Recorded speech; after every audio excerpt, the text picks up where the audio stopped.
எவ்வளோ நாளாக இந்த வீசிங் தொந்தரவு இருக்குது? அவருக்கு வந்து 2 இயர்ஸ் தான் இருக்கு மேம். சரி, ஓகேடா. நான் சொல்கிறத கொஞ்சம் கவனமாக கேளுங்க.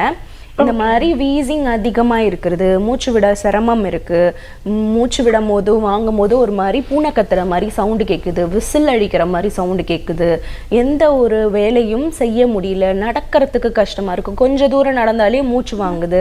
ஸோ அந்த மூச்சு திணறலுக்கு வந்து பஃப் யூஸ் பண்ணுறோம், இன்ஹேலர் யூஸ் பண்ணுறோம், இல்லை மாத்திரைகள் போடுறோம். ஸோ இது பண்ணால் தான் நம்மளுக்கு சரியாகுது அப்படின்னு நிறைய பேர் சொல்கிறாங்க. ஸோ இதுக்கு நம்ம எளிமையான மூலிகை மருந்துகள் கொண்டு சரி பண்ணிகிட்ருக்கோம்.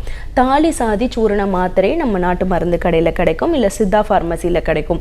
அது வாங்கிட்டு 2 மாத்திரை, காலையில் 2, மதியம் 2, நைட்டு 2, சாப்பிட்ட பின்னாடி ஒரு 1 hour கழிச்சு 2 மாத்திரை சும்மா வாயில் போட்டு சாக்லேட் மாதிரி சப்பி சாப்பிடணும்.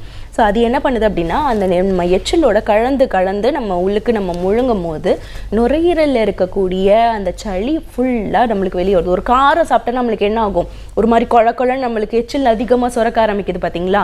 ஸோ அப்போ என்ன ஆகுது, நம்மளுக்கு அந்த குழன்னு வரக்கூடிய அந்த சளி ஃபுல்லாக வெளியே வர ஆரம்பிச்சிடும்.